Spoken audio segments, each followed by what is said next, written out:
Welcome to another Tiki by the Sea, Tiki Tuesday Talks. I guess we're going to, hold on. Wow, it's like I haven't done this before. We're super excited to welcome Ezra Star in, as well as Kyle Zimmerman and Guillaume. Ezra, what's going on? Hey, how are you? Not too bad. You're in Brooklyn now. I'm in Brooklyn. Excellent. For the time being. For the time being. Working on visas to travel Working the world. on visas, exactly. Right on. How long you been in Brooklyn then? I've been here about 2 months. I was in Minnesota and Boston and a few other places before that. All right. Yeah. Got it. Kyle, you're Hello. at the bar in Connecticut. What's up over there? Nothing working. Tell me, I've heard from some reliable sources that Connecticut pizza actually might be better than New York pizza. What's your take? So I'm from the Midwest, and I'm not a fan of Connecticut pizza. Wow. I'm very, very well hated here for that stance. But Yeah, I can't imagine that's a popular opinion. I don't care for it at all. So it's not my style. Listen, Wow. we can't take Kyle's opinion about anything because he's a Oklahoma fan. So he has a reputation in football. He also has a reputation in pizza, obviously. Yes. Terrible taste. Excellent. Guillaume, what's going on? Hi, how are you? You got the symbol. Give us a little hit. Well, great to see you guys. It's good to be with you for another session. And I'm still home. I haven't moved yet, and I hope I don't get too old before I can see my friends again. And by the way, I love pizza. I don't like pineapple on it. I agree on that. I hope. And but I do love Stiggins with it though. Stiggins is very good. Oh, there you go. It's great. It's great to see all of you. It's great to see Ezra. Ezra is family for us, and it's good to see her. Can't wait to see her again. Around a cocktail somewhere in the world. In France. We never know. Okay. Never know. Can I just say a little thing about some rum news? Yeah. It's a good week. It's a good week for plantation rum and Barbados rum and also West Indies rum distillery. We heard this week that our master distiller, Don Ben, I don't know if you've ever met him, he's a fantastic guy, was elected rum distiller of the year at Spirits Business in the UK. Oh, wow. So that's a big deal for us. Congrats. That's and great. He was recognized for all the work that he has been doing in the research and recovering of Barbados rum heritage. Don has been now distilling Barbados rum for well over 20 years, and he's been working at West Indies Rum Distillery since. So anyway, we're very proud of him. And since we're talking about rum, I thought we should say congratulations, Don Ben. Yeah, absolutely. Congrats. I haven't done anything in my life for 20 years, and I don't know if I ever will. I never got any award. Yeah. Best trade-oriented tiki podcast. Maybe I'm up for that one. You know what I mean? Yeah, that's true. It's still only, but that's cool. It doesn't matter. Maybe you should make a rival and just that way you can build a category. It's good. Get somebody really boring and dry with terrible guests. Exactly. There you go. I'll create my own award show for the subcategory. No, Pete, you're a pioneer. You're the first, sir. You're the first. Yeah, there you go. There must be a reason. Excellent. Thank you, Guillaume. Good to see you, man. Happy holidays to you and the crew, and congrats on that. Steva, what's going on? How are you? It feels like winter around here finally. Oh, did it hit 75? Listen, it's like 45. So we're bearing through it right now. All right.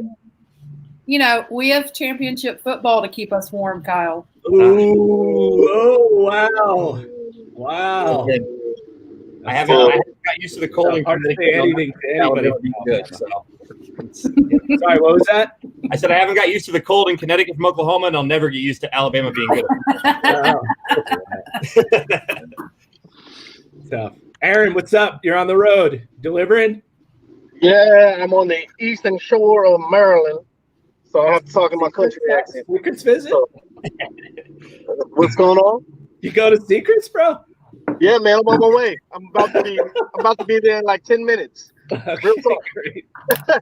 Holidays and Secrets. All right. Yes. It's 46 degrees here, but it's gonna be a balmy 85 once I'm done with that place. So yeah. All right. Excellent. We'll see you guys a little bit later. Okay. There we go. Let's get into the logistics here. So, hot tiki is the topic, plantation rum, as we've been discussing. Chat box and questions. Feel free to hit us up. If you guys are on Crowdcast, Facebook, or otherwise, please do share the event. Tip jar is Venmo Ezra-Star. Presentation 30 to 40 minutes. Cocktail session for 10. And then we'll bring Kyle back for 5 questions. Little background on Ezra. Worked in restaurant and hospitality for years. Began studying biochemistry and public health in Boston, which led eventually, though, leaving the medical world in favor of the bar scene, landing at the infamous Drink in Boston, where she led the bar and roles as bartender and GM to many awards and accolades. It's very humble, which is an amazing program. Also consulted to develop bars in Boston and internationally, owner of 2 bottled beverage companies based in London. During her time at Drink, the bar won awards, including multiple appearances at the World's 50 Best, World's Best Bar in 2013 at Tales.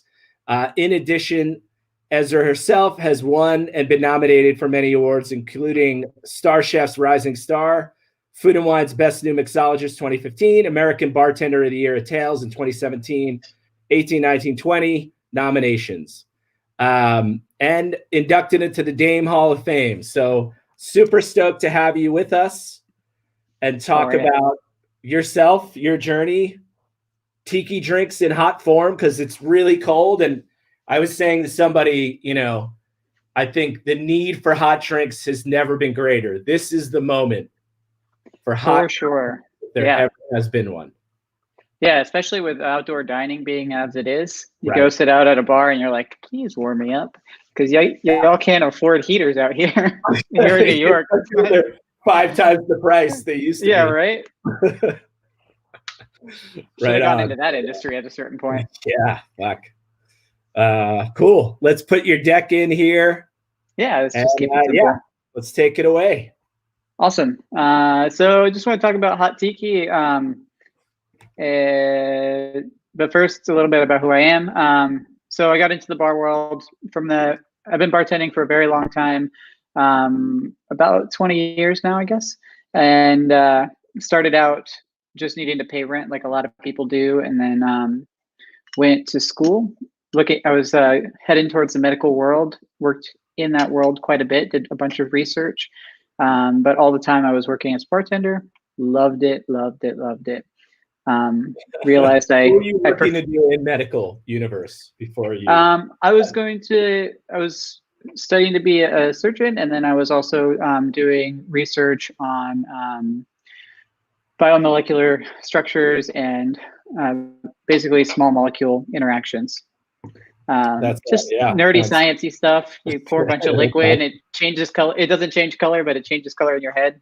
Not as fun as pouring things in front of guests and having their faces change color when they love it or hate it. Yeah. So there's that. Started working over at Drink, started consulting with people, enjoyed the job way too much and decided not to leave. So happy ever since. Right on. Perfect. So I think a lot of people think about tiki and they think of this like crushed ice drinks, enjoying their time, escaping out, escaping out of the world, just going off to a tropical island. But which nobody's doing right now. Which nobody's doing. Well, some people are. And then they get COVID and come back and bring it to us. Thanks, guys. Wear a mask. Not that I'm judging anyone except the people doing that. I am judging you a lot. So yeah, it's kind of the classical thing, right? Tiki is this warm weather crushed ice drink. That's what makes it. People are like, "Where's my little Tiki guy mug?" And you're like, "You stole them all, so we don't have any more left."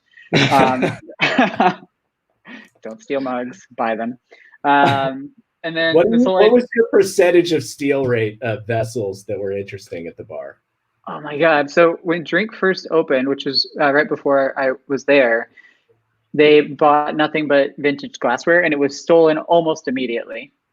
In my time at Drink, 11 years, every single glass was stolen. If there was ever a glass I loved, I would steal it myself because I knew it would either be shattered or stolen. I had this great thing happen. I think it might have been about 6 years ago where this woman had this amazing tiki drink. I remember it was around Christmas actually. And she was drinking it and I look over and this is a vintage mug that we found and we wanted to share with people. She goes into the bathroom and it was a set. Like there were these two mugs that looked exactly alike and one was like the girl mug and one was the guy mug or the girl mug in drag, whichever one you want to decide. Anyway, she takes one into the bathroom and comes out, and I'm like, where the fuck's her mug? Sorry, where's her mug? And I look around, and my staff, one of my coworkers is like, oh yeah, I think she stole it. So I take the matching mug, and I go out in front of the bathroom and wait for her to come out of the restroom. And I say, hey, I know you really like that mug. I thought you might also want to have its match. And I offered her to steal it directly. What did she do? She goes, I didn't steal the mug. I was like, regardless, here, just take it. And she walks out the door, comes back in a few minutes later and says, I'm sorry, I just really liked it. And I was like, no, just keep them both. They're yours. They're gifts. Just have them. Wow. That's Yeah. amazing. That's amazing. By the way, as an aside, what's up with Gertson lately? I hear he moved, but I'm not going to say where to. He's hiding out, enjoying the world with his wonderful wife. Got it. That's the trick. You know, we all work behind a bar for a long time, get married and move to another place and don't tell anyone where we're going. Except for me, I'm going to Hong Kong. There you go. Yeah. All right. Sorry. Back to this whole thing. So it's a classic thing. What people don't realize is a lot of classic tiki drinks are actually hot drinks. Trader Vic has pages and pages of them, including a recipe for hot buttered rum. He's got a coffee grog on there. He's even sells his Tom and Jerry batter and buttered rum, which I didn't know. I guess this is back in the 70s. Maybe he still does. If anybody does, 400 Manhattan, please feel free to send it to Brooklyn. But maybe that's somewhere. Before you leave. Sorry? Send it fast before you leave. Oh, yeah. I think we got a month or two. We got a couple months. Got it. Anyway, so yeah, tiki drinks. There are many, many, many hot tiki drinks, obviously, because tiki is an escapist mentality. It's not about drinking a cold drink. It's about drinking a cold drink when it's hot out and being somewhere else. It's about drinking a hot drink when you're out and being somewhere else. It's about not being where you are. And I know for me personally right now, I'm all about the escapism. I spend a lot of time watching TV and a lot of time hanging out, drinking. So, something that transports you. Sounds better than the amount of time that I spend on Zoom calls and conference calls and making PowerPoints. Yeah, being unemployed sucks. Right. Except for that one fact. I get to enjoy. I have the most amount of time I've ever had. I learned German. It's really wonderful. Wow. It doesn't help me in Hong Kong. It's maybe you could find like the German expat community in Hong Kong. Yeah, for sure. Getting really good with them, you know? Yeah, that's the plan. Crush some bratwurst, you know, drink a bunch of pilsners, you know? Yeah. Could be good. I'll have to start liking more beer, but I'm into it. All right. All right. So kind of breaking down what a tiki drink is, which I think we all know this. It's about dilution, spirit strength, sugar content, fruits, and acidity, right? So that crushed ice serves a really important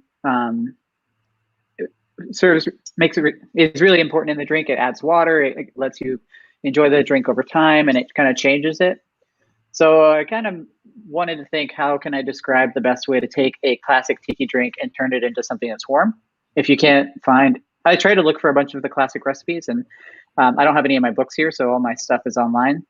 And the things that I found were not the ones I was looking for. So just decided, let's convert a classic into something that is warm and enjoyable, and that I might want to drink on the side of a street, avoiding cars in New York, which is one of my new favorite hobbies. So when it's hot, what we're going to think about is also dilution, spirit strength, sugar content, evaporation, perceived heat, and acidity. I'm one of those people that absolutely does not like hot citrus. I think it kind of takes away from drinks. It can be a little cloying. If you put a lot of it in, it tastes bad, I think. I'm very particular. Luckily, I've been paid to be particular, so that helps. Yeah, but I think you're right. I mean, if I think back to a lot of the hot drinks that I have had, if they lean into citrus, it just gives you that kind of, it's really cloying, and right, because the heat actually increases the perception of the acidity. I mean, like that hot is like making that stuff work more. And the other thing was perceived heat, which is the heat of the glass, the way that your body actually understands that you're drinking something warm affects you quite a bit. If you just drink something hot, it takes your brain a second to process the fact that it's hot. So keeping the mug warm and things of that nature. Huh. And the acidity thing is all about evaporation, right? So if you have a lot of high strength spirits in there, while that evaporation is happening, while the steam is coming up, you're going to just breathe in tons of alcohol, because obviously that's how alcohol is made. It evaporates faster than hot water. So keeping that stuff in mind, especially when it comes to dilution and sugar content. When we're making tiki drinks over crushed ice, we always want the sugar level to be higher, because it takes a little bit more to get past that water and to give that drink body. But if we were to drink that, sorry. It's funny you also, now that I'm thinking about it, is thinking about that alcohol experience aromatically. Yeah. I should know that because I make spirits, but I actually hadn't put that together, right? Like that is the reason that it presents itself so strongly aromatically, is that heat issue and the evaporation component. Exactly. Yeah, so when we're thinking about how to build out a warm cocktail, we're going to use a Mai Tai as an example, just because it's one of my favorite things to make hot. We think about increasing the dilution, because you're not dealing with crushed ice anymore. So if you take a classic recipe, you have to think, okay, well, this isn't going to be over crushed ice anymore. I need to add a little more water to it. So instead of thinking about adding a 1/4% of your total cocktails being water, you're now thinking like a little more than a quarter, almost half, as being water. And the reason for that is just half of what you would expect for a tiki cocktail, I would say. So a good 1/4 plus of water. Because you're not getting the dilution out of the crushed ice, and also you're trying to combat the evaporation of the booze itself. Exactly. And so then what we do is we want to bring the spirit strength down. I still like using high proof alcohol. Like we're going to use one of my favorites, OFTD. But instead of using equal parts OFTD and the Plantation Dark, increase the amount of Plantation Dark and use the OFTD to kind of give it a little subtle body and a little subtle strength. Just because when that evaporation is coming off, the first thing you're going to taste, if it's a lot of overproof alcohol, is just the alcohol. It's just going to hit you directly in the face, quite literally, from the evaporation. Then sugar content, obviously, drop that just a little bit when I make a hot drink. That I think is up for debate more than anything of these recommendations. But yeah, the sugar content, because you've got a little more water in there, you're going to want it to be a little higher in sugar, but you're going to want a little less sugar than what you would normally have in a tiki drink. Because that when you taste something that's cold, you always want it to be saltier and a little more sugary than what you would normally go for if you taste it not ice cold. If that makes sense. Yeah, so it's kind of like the opposite theory here. Yeah. It's going to accentuate it to a certain degree because of the heat. Right. And if you ever have those hot toddies that are just ungodly sweet and you're just wondering why they're doing this to you, and did they hate you? Are they going to hurt you later? You're checking out my boxes as to why I don't like a lot of the hot drinks that I've had, honestly. Right, exactly. I honestly don't like a lot of hot drinks, and I'm so particular. But if it's made right, it's just perfect. Yeah. I had one the other day at Death & Company, and I was blown away. Like I think Shannon made it for me, and it was perfect. It was just perfect. It was Calvados and a few other ingredients, and I wanted a second one. It was also really cold. Yeah. Yeah. So then evaporation, we can play with it then, right? So the more aromatic things you put into that drink, the more it's going to play off. You can, if you're using a gin, then you're going to get a ton of gin coming off. You're going to get that juniper because it's just evaporating out. All those essential oils, all that, those scents are coming and hitting you in the face immediately. So you don't have to worry quite as much about elaborately garnishing it like you would a regular tiki drink, or you would a cocktail just generally, because it's evaporating and you've got aromatics instantly. Yeah, that perceived heat again and acidity. I know there are people that completely disagree with me about the acidity, and they're really wonderful for having their opinion. Way to say it. Yeah, you know. But when I'm using, when I'm thinking about acidity, what I'm using instead is going to be some